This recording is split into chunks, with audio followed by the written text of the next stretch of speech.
আল্লাহ পাক বলছেন ওয়া ইযা কুরিয়া ওয়া হারফে আত, ইযা যখন কোরআন পড়বে তখন তোমরা গভীর মনোযোগ কোরআনকে শুনো।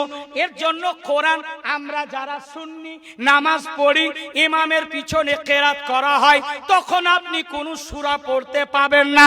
ইমামের কেরাতটাই যথেষ্ট, আপনাকে মনোযোগ শুনতে হবে। আমার আল্লাহ তো ঘোষণা দিয়েছেন সূরা আল আরাফ আয়াত নম্বর 204 এর মধ্যে, আমার আল্লাহ ঘোষণা দিলেন যে যখন ইমাম কোরআন পড়বে তোমরা চুপ করে শুনবে, ওই ইমামের কেরাতটা তোমার জন্য যথেষ্ট। জোরে আপনারা পড়েন নাকি গো? আপনারা পড়েন নাকি? এই জোরে বলেন, কে বললে পড়েন না? ইমামতি আমি করছি, আমি জানি না।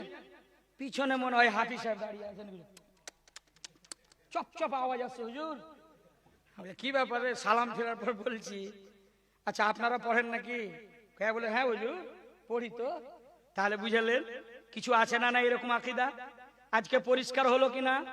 বর্ধন পাড়ার মানুষ যখন ইমামের পিছনে দাঁড়াবে, তখন ফরজ নামাজে যখন ইমামের পিছনে দাঁড়াবে তখন কোন কেরাত চলবে?